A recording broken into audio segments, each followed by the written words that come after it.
She was sitting at a bus stop at midnight, holding her 5-year-old daughter against her chest, with a split lip and a plastic bag that held everything they owned. No money, no phone, no one coming to help.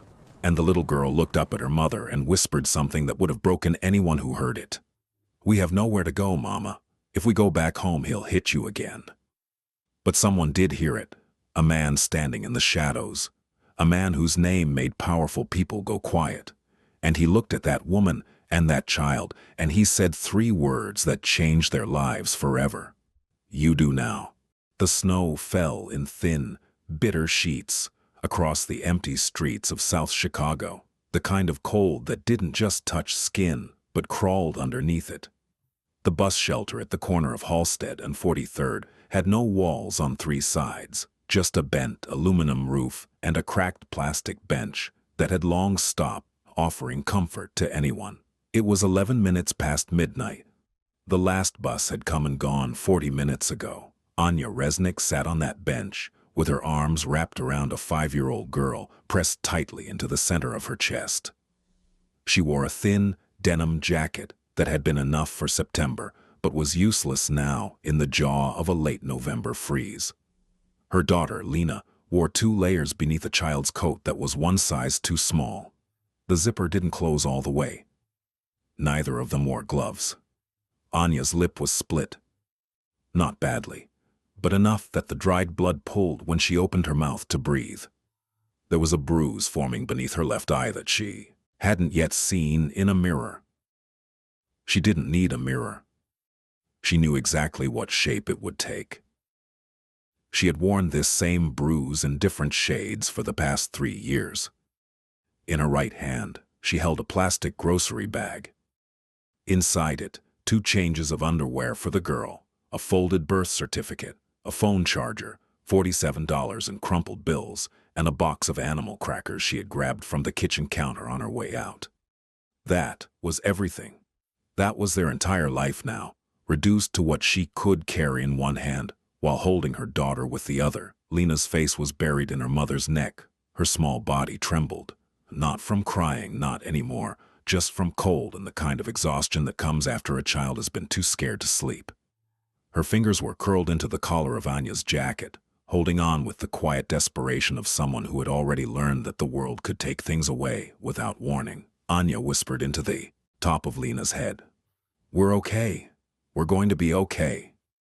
But Lena pulled her face back just enough to look up at her mother. Her eyes were dark brown and enormous and too old for her face. She studied her mother's split lip. She studied the bruise. And then she whispered the words that would change everything. "We have nowhere to go, Mama. If we go back home, he'll hit you again." The words left the little girl's mouth like a prayer said in a church that had already been abandoned. Quiet. Certain. Without a single ounce of hope behind them. She wasn't asking a question. She was stating a fact. 5 years old, and she already understood that home was the most dangerous place they had ever known. Anya closed her eyes and pulled her daughter back against her chest. She had no answer. Because Lena was right. There was nowhere to go. Anya had no family in this country. Her mother was dead. Her father was in Chernivtsi, in a flat he could barely afford, too old and too sick to send anything more than a phone call on birthdays. She had no friends in Chicago. Craig had made sure of that. One by one, over the course of their marriage, he had cut away every connection she had tried to build. The women at church. The neighbor who had invited her for coffee. The Ukrainian grocery clerk who had once given Lena a free candy bar. All of them had been erased from Anya's life through Craig's jealousy, his rules, his punishments for what he called running your mouth to strangers. She had married Craig Belmore 4 years ago, in a courthouse ceremony with no guests. She had come to the United States on a K-1 visa. Craig had seemed kind at first, gentle even. He had written her letters.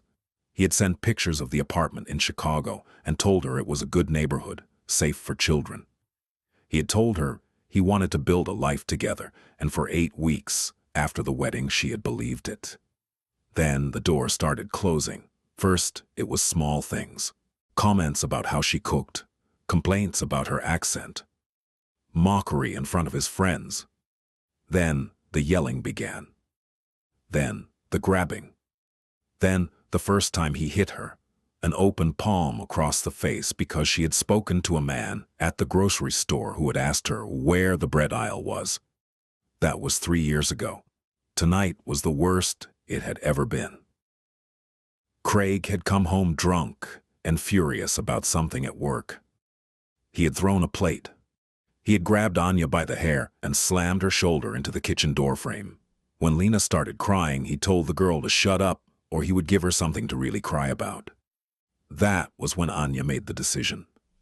Not for herself. She had endured it for herself many times before, but the moment Craig turned his voice toward Lena, something inside Anya cracked open, and she found the kind of courage that only comes when you have nothing left to protect except another person's life. She waited until he passed out on the couch.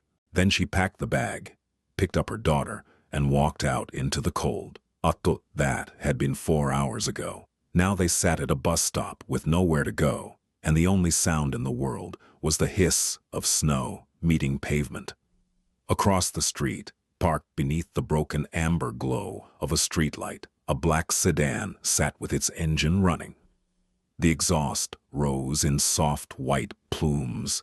The windows were tinted so dark that no one passing by could have seen the man sitting alone in the back seat. Boris Davidson didn't usually ride through this part of the city at midnight. His world existed in a different geography. The private dining rooms of downtown steakhouses, the top floors of buildings whose tenants paid their rent in silence, the back offices of men who ran unions and construction firms, and the kinds of businesses that operated in the space between legal and something else entirely. Boris was 33 years old. He wore a charcoal overcoat and a black turtleneck and shoes. That cost more than most people's monthly rent. He had dark hair, cut short, and gray eyes that rarely blinked when someone was speaking to him. He was not tall, but he occupied space the way certain men do, completely, without apology, and in a way that made other men instinctively step back. His driver, a broad-shouldered man named Oleg, had taken a wrong turn off the expressway due to a construction detour. That wrong turn had brought them through a neighborhood Boris hadn't seen in years. And as the car rolled slowly past the bus stop, Boris looked through the tinted glass and saw the woman and the child. He almost looked away. He had no business here. He had a meeting in 40 minutes with a man who owed him a significant amount of money, and Boris did not like to be late. But something made him pause. Maybe it was the way the woman was sitting, not like someone waiting for a bus, but like someone who had simply stopped moving because there was nowhere left to go. Or maybe it was the child, so small against her mother's body that she almost disappeared inside the jacket. Or maybe it was the cold itself and the knowledge that no one should be sitting outside in weather like this at midnight with a child that young. "Stop the car," Boris said. Oleg glanced in the rearview mirror. "Boss?" "Stop the car, Oleg." The sedan pulled to the curb. Boris sat still for a moment, watching. The woman hadn't noticed them. Her head was bowed over the child, and she was rocking slightly, the way mothers do when they are trying to keep their children warm, through nothing but motion and prayer. Boris opened the door and stepped into the cold. Anya heard the footsteps before she saw him. Her head snapped up and her arms tightened around Lena with the speed of someone who had learned to flinch before the blow landed. Her eyes went wide. The man walking toward her was a stranger, and in Anya's world, strangers were never safe, especially men, especially at night. Boris stopped 6 feet away. He didn't come closer. He kept his hands visible at his sides. He looked at the woman's face, the split lip, the bruise forming under her eye, and something shifted behind his expression. It was subtle. If you didn't know what to look for, you wouldn't have seen it. But it was there. A tightening of the jaw, a flicker of something cold and old and personal. "Are you waiting for a bus?" he asked. His voice was calm, low, the kind of voice that was used to being listened to. without needing to raise itself. Anya shook her head. Then she looked down, as if eye contact itself was a form of vulnerability she couldn't afford. "Please," she said. "We are fine. Please go." Boris looked at the child. Lena was staring at him from over the collar of her mother's jacket. Her eyes were enormous and unblinking. She didn't look scared of him exactly. She looked like she was trying to figure out what kind of danger he was. "It's below freezing," Boris said, quietly. "You'll both get hypothermia out here." "We're fine," Anya repeated, though her voice cracked on the second word. Boris was silent for a moment. Then he took one step back, not forward, back, and crouched down so that he was at eye level with the little girl. "What's your name?" he asked her. Lena looked at him for a long time. Then she said very quietly, "Lena." "Hello, Lena. My name is Boris. Are you cold?" Lena nodded. "Is your mama cold too?" Another nod. Boris looked at Anya. "There's an all-night diner 2 blocks from here. I'd like to buy you and your daughter something warm to eat." "That's all. You can sit at your own table. I'll sit at the counter. You don't have to talk to me. But I can't leave a child outside in this." Anya's eyes filled with tears, not because of his kindness, though there was that, but because his kindness made her realize how long it had been since anyone had spoken to her without anger in their voice. She didn't say yes, but she didn't say no. She simply stood up, still holding Lena, and followed him at a distance as he walked toward the car. When he opened the rear door, she hesitated. "The diner is close," Boris said. "But you'll freeze walking. I'll have my driver take us. I'll sit in the front." He moved to the passenger seat without waiting for an answer. Anya looked at the empty back seat. It was warm inside. She could feel the heat spilling out of the open door. Lena shivered against her. She got in. The diner was called Penny's, and it smelled like burnt coffee and bacon grease and the kind of fluorescent warmth that only exists in places that never close. There were 3 other customers, a cab driver reading a newspaper, a woman in hospital scrubs staring at her phone, and an old man asleep in a corner booth with his hands wrapped around an empty mug. Boris ordered coffee for himself and sat at the counter, his back to the room. He did not look at Anya. He had told her she wouldn't have to talk to him, and he meant it. Anya and Lena sat in a booth near the window. A waitress brought them menus. Lena stared at the laminated pictures of pancakes and scrambled eggs with the focused intensity of a child who hadn't eaten since lunch. Anya ordered 2 hot chocolates and a plate of toast. She counted the money in her plastic bag under the table. $38 and change after what she had already spent. The hot chocolate came in thick ceramic mugs. Lena wrapped both hands around hers and pressed her face close to the steam, and for the first time in hours, she smiled. It was a small, fragile thing, that smile. But it was real. 20 minutes passed. Then 30. The warmth of the diner was doing what warmth does. It was pulling the armor off. Anya's hands stopped shaking, her breathing slowed, and eventually she looked across the room at the man sitting alone at the counter and realized that he hadn't turned around once. He hadn't watched them. He hadn't intruded. He had simply made sure they were warm, and then he had let them be. She picked up Lena and walked to the counter. Boris looked up. "Thank you," Anya said. "For this. You didn't have to." Boris nodded. "You don't have to tell me anything, but if you need a place to stay tonight, I know people who run a shelter on the west side. It's clean, safe, they have beds for children." Anya's chin trembled.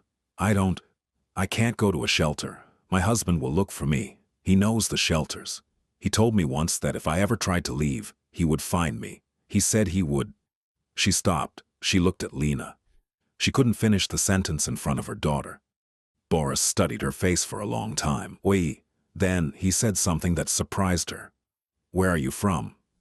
"Ukraine," she said. "Chernivtsi, a small city."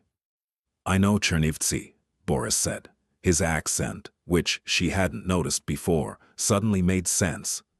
The way he shaped certain consonants, the rhythm of his speech. My mother was from Odessa. Anya stared at him. You're Ukrainian? Half. My father was American. But I grew up speaking Russian and Ukrainian before I spoke English. He paused. How long has he been hurting you? Anya opened her mouth. Then she closed it. Then she opened it again, and this time the words came out not in the careful, edited English she had trained herself to speak in public, but in the raw, unguarded Ukrainian she hadn't used in years. She told him everything. She told him about the visa, about the courthouse wedding, about the 8 good weeks and the 3 terrible years. She told him about the isolation, the confiscated phone, the way Craig had hidden her passport and her green card application in a safe she didn't have the combination to.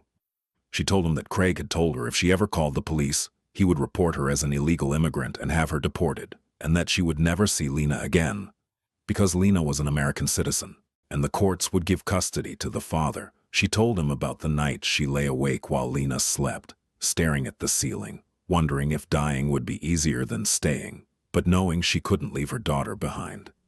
She told him about tonight, the plate, the door frame, the way Craig had turned his fury toward Lena for the first time. She told him all of this in Ukrainian, in a diner in South Chicago at 1 in the morning, while her daughter ate animal crackers from a box and drew pictures on a napkin with a borrowed pen. At one point, the waitress came by and refilled Boris's coffee. She looked at Anya's face, the bruise, the split lip, and then she looked at Boris, and something in her expression hardened. Boris saw it. He didn't explain. It wasn't his story to tell, and it wasn't the waitress's business to hear. But he understood the assumption, and he filed it away. The way he filed away everything. Silently, permanently, without comment. Anya talked. For almost 40 minutes. She hadn't spoken this much in years. Craig had trained her to be quiet, to answer in short sentences, to never volunteer information that could be used against her.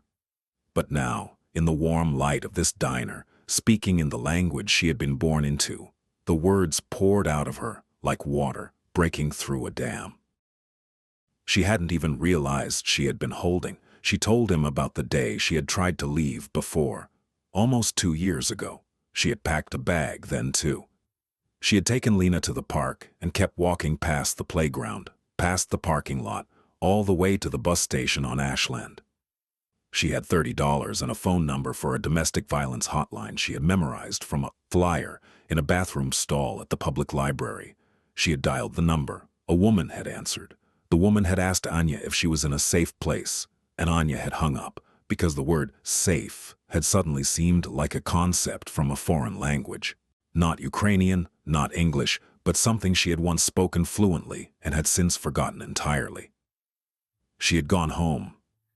Craig hadn't even known she was gone. That was perhaps the worst part, that her absence was so unremarkable to him that he hadn't noticed it. She told Boris about the way Lena had started wetting the bed 6 months ago, after a night when Craig had thrown a glass against the wall and the sound had woken her up screaming. She told him about the parent-teacher conference where Lena's preschool teacher had gently asked if everything was okay at home, and Anya had smiled and said yes, everything was fine because the alternative, telling the truth, felt like stepping off the edge of a cliff with no guarantee that there was anything below to catch her. Boris listened without interrupting. His face did not change expression. His coffee grew cold. He didn't touch it.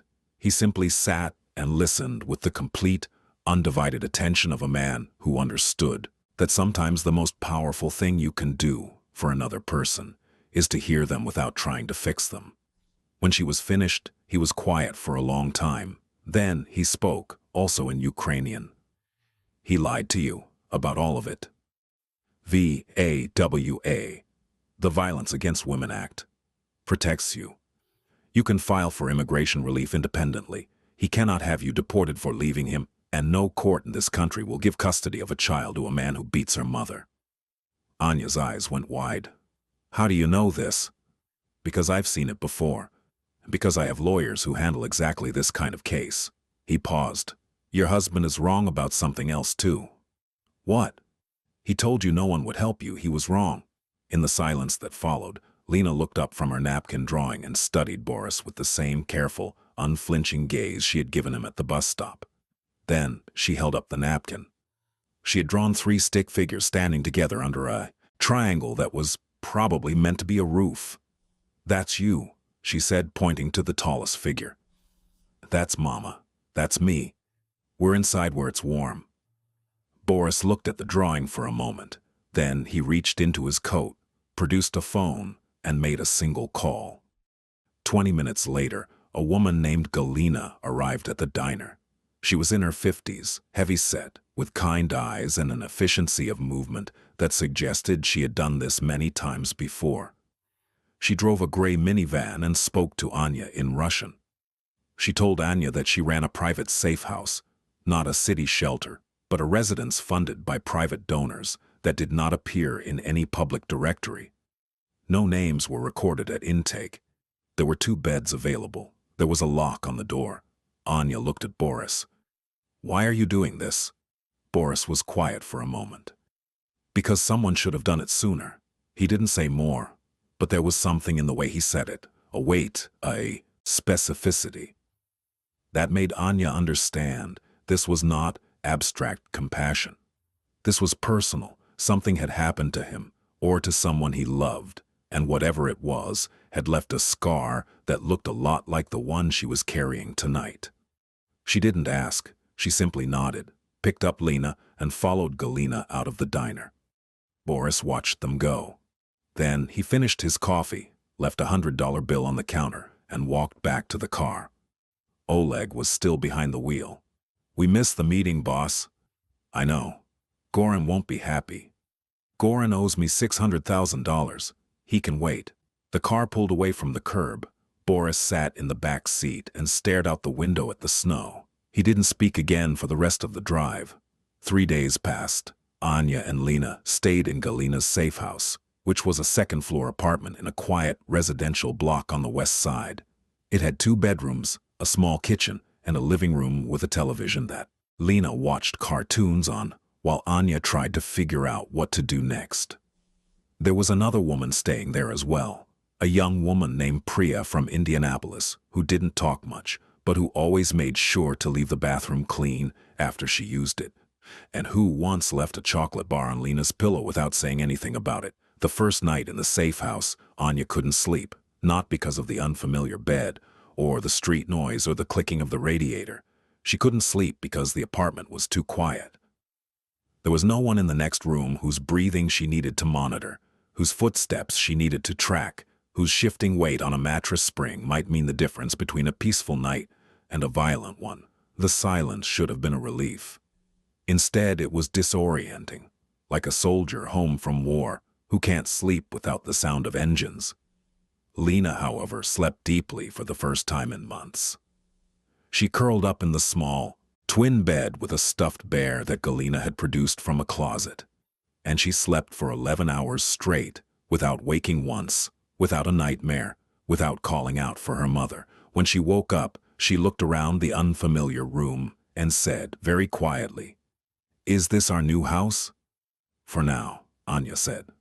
"I like it," Lena said. "It's quiet here." That sentence, 4 words spoken by a 5-year-old, broke something open inside Anya's chest that she hadn't known was still intact. Because what kind of life had her daughter been living if the thing she noticed first about a new place was the absence of noise? What kind of childhood had it been if silence was a novelty? On the second day, Galina sat with Anya at the kitchen table while Lena played in the other room. Galina didn't push, she didn't interrogate.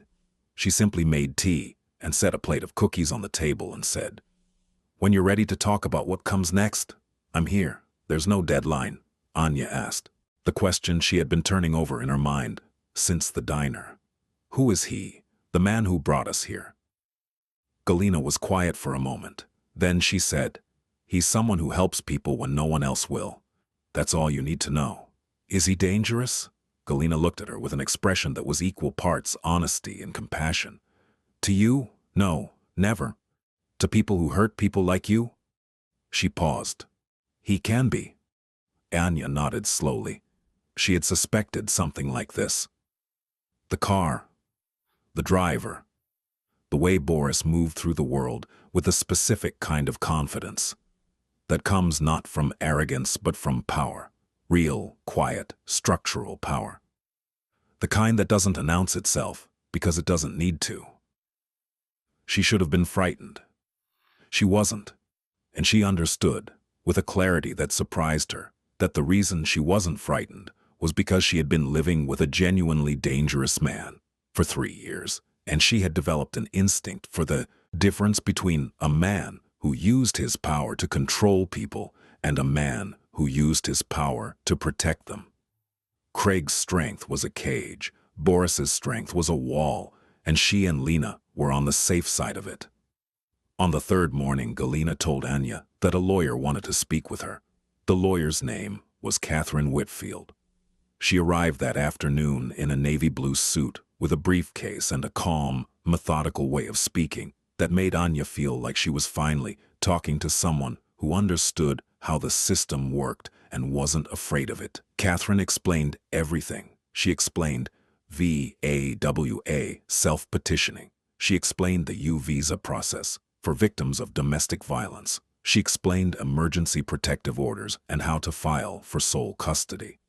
She told Anya that Craig's threats about deportation were not only lies, but were themselves a form of abuse recognized by federal immigration law. She told Anya that everything when the green card, the custody, the protection was possible. It would take time. It would require documentation, but it was possible. Anya cried through most of the meeting, not from sadness, from the sudden, overwhelming realization that the cage she had been living in had a door, and the door had been unlocked the entire time, and she simply hadn't known. Catherine's services were being provided pro bono. When Anya asked who was paying for it, Catherine said only that her firm occasionally took on cases through a private referral network. She did not mention Boris by name. She didn't need to. On the fourth day, Craig Belmore went looking for his wife.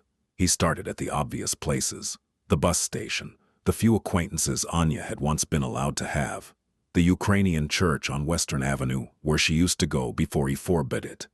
He drove around the neighborhood, slow and methodical, his jaw tight and his hands gripping the steering wheel the way he gripped everything, like he owned it. By the fifth day, he was getting desperate.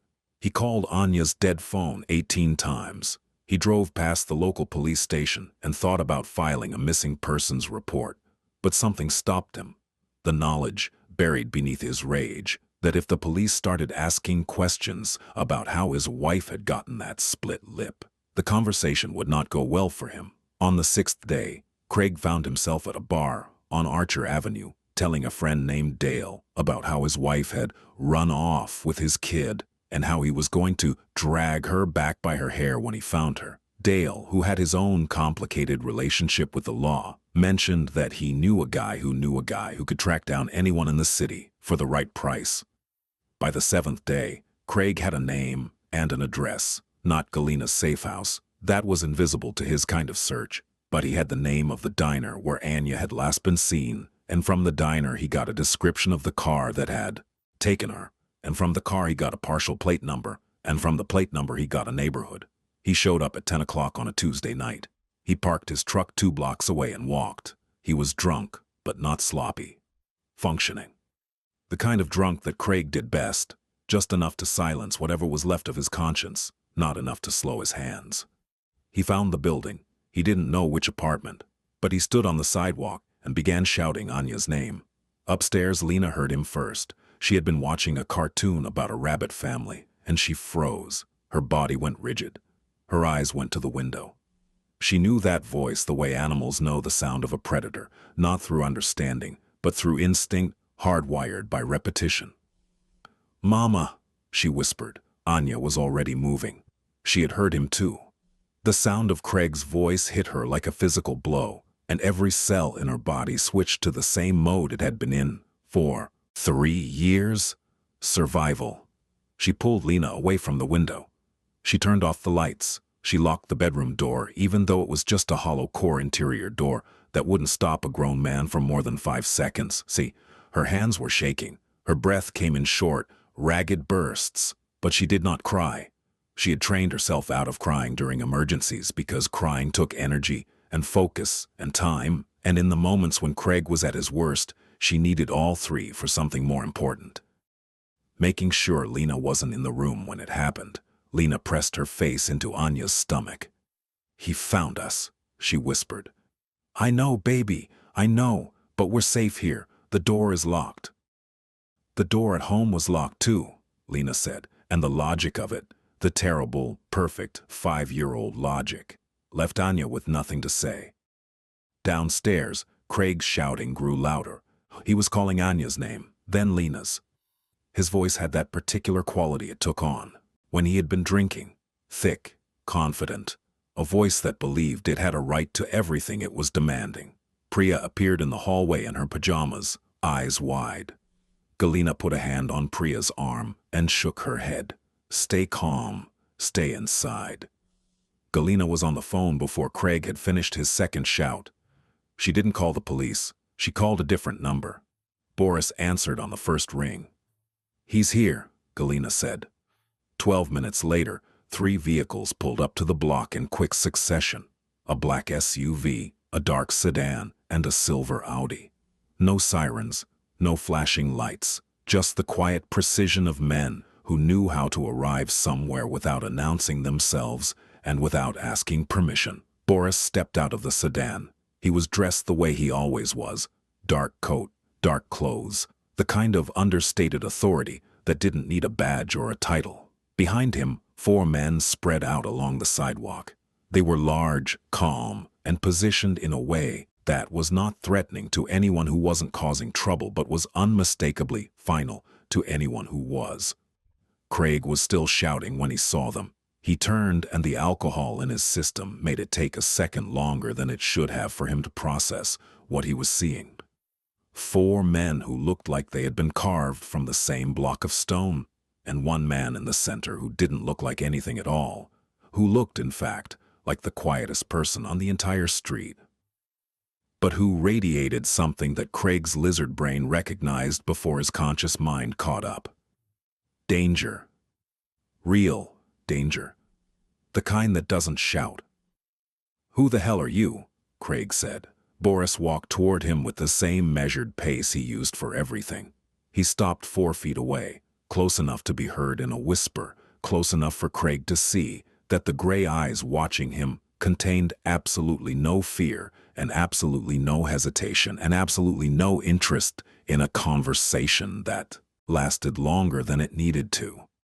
"My name isn't important," Boris said. "What's important is that you're standing outside a building where a woman and a child are trying to sleep. And you're going to stop. That's my wife in there. And my kid. I have every right. You have no rights here." Boris's voice didn't change in volume. It didn't change in tone, but something in it shifted. A coldness that entered the space between them like a blade laid flat against skin. "You lost your rights when you put your hands on her. You lost them when you terrorized a 5-year-old. You lost them when you locked away her passport and told her she'd be deported if she asked for help." Craig blinked. "How do you know about—" "I know everything, Craig." Boris let the name sit in the air. "I know where you work. I know what you drive. I know what you owe on your mortgage and who you called 2 days ago to try to track her down. I know about the arrest in Peoria you think was expunged. I know about the workers' comp claim you filed with a fraudulent doctor's note. I know everything there is to know about you, and none of it impresses me." Craig's face had gone pale. The aggression was still there, but it was cracking. Underneath it was something he wasn't used to feeling. The sudden, disorienting experience of being completely outmatched. "You don't scare me," Craig said, but his voice cracked on the last word. Boris didn't respond to that. Instead, he leaned in, close enough that his next words were meant for Craig alone. "Here is what's going to happen. You are going to get in your truck, and you are going to drive home, and you are not going to come back. Tomorrow morning, you're going to receive paperwork from an attorney, an emergency protective order, a petition for sole custody, and a notice that your wife has filed a VAWA self-petition, which means the federal government now has an interest in her well-being. If you violate any of these orders, if you call her, if you text her, if you drive past her, if you so much as mention her name in a bar, you will be arrested. And if somehow the legal system fails, which it sometimes does, then you will have to answer to me. And I promise you, Craig, I am much less forgiving than a judge. Craig stood there for what felt like a very long time. The street was quiet. The snow had stopped falling. The four men on the sidewalk hadn't moved. They didn't need to. Craig turned and walked back to his truck. He didn't run, but he didn't take his time either. He got in. He started the engine. He drove away. He did not come back. The legal process moved with a speed that surprised Catherine Whitfield, though she had seen Boris's influence streamline proceedings before. Within 72 hours, a judge signed an emergency protective order barring Craig from any contact with Anya or Lena.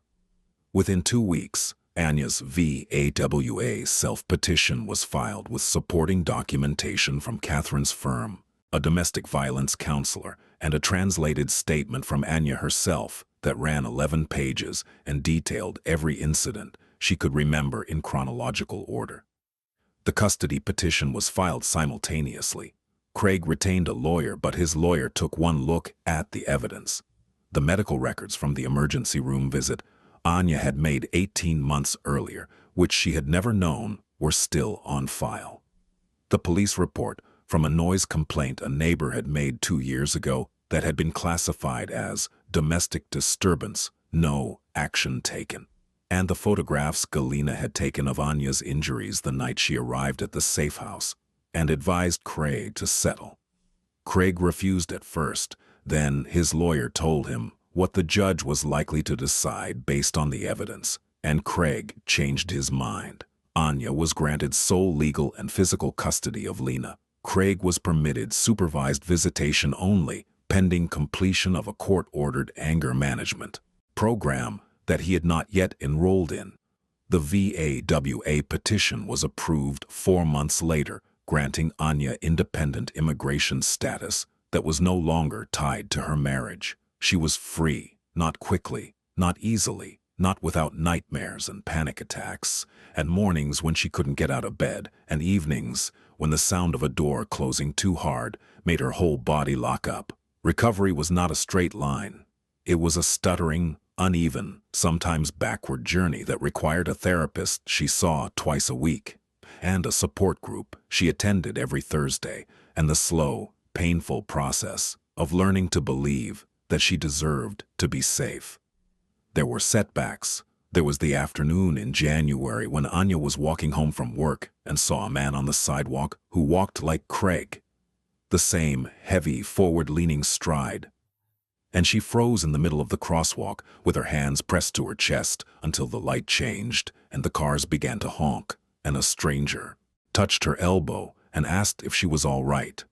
There was the night Lena woke up screaming, because she had dreamed that the old apartment door was opening, and Anya held her until 3 in the morning, singing the same lullaby her own mother had sung in Chernivtsi, a lullaby about stars falling into a river and the river carrying them to the sea. There were victories, too. Small ones that mattered more than anyone who hadn't lived through this would understand. The first time Anya answered a knock at the door without checking the peephole 3 times. The first time she went to the grocery store without mentally rehearsing an explanation for why she was there in case someone asked.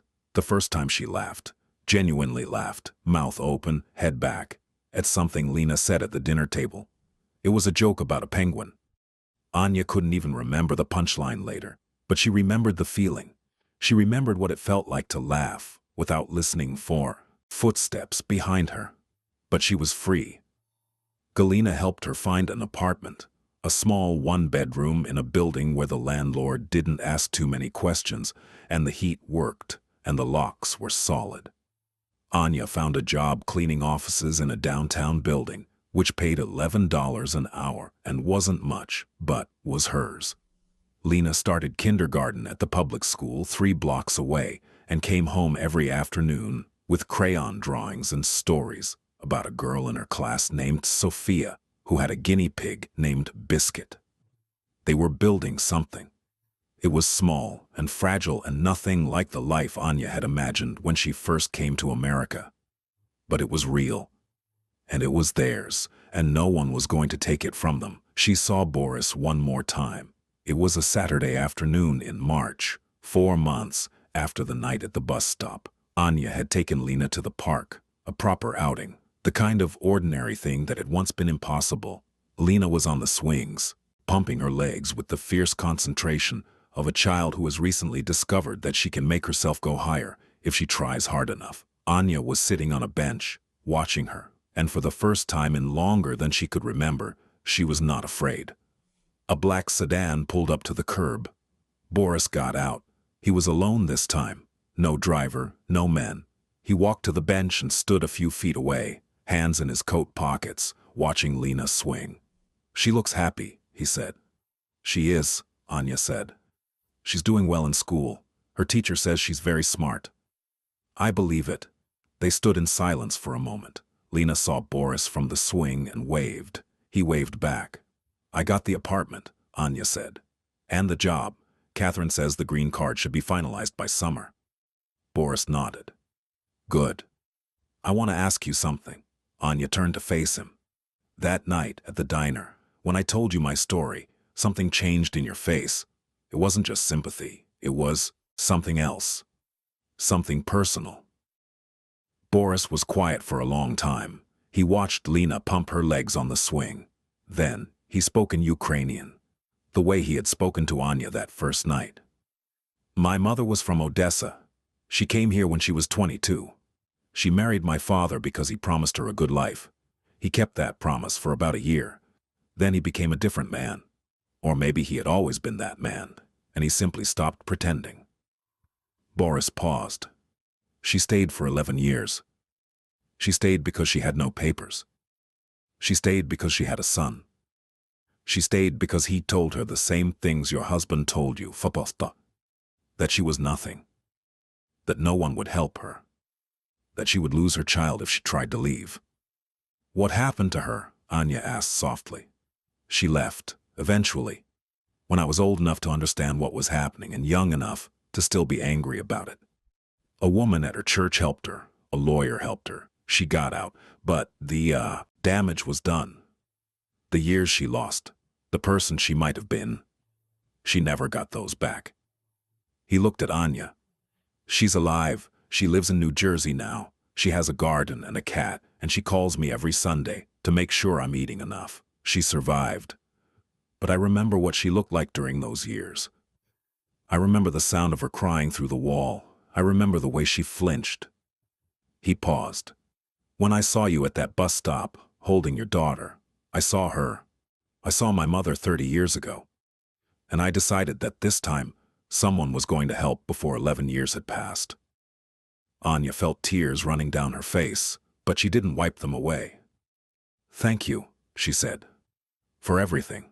For the lawyer. For Galina. For that night."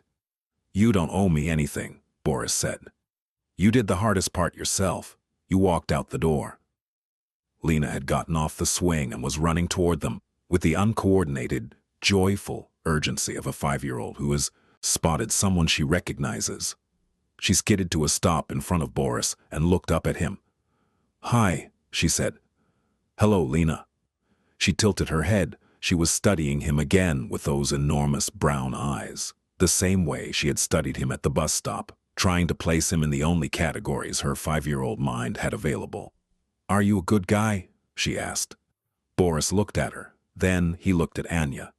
Then he looked back at the little girl who had drawn him into a stick-figure family on a napkin in a diner at 1 in the morning. "I try to be," he said, "for people who need me to be." Lena considered this.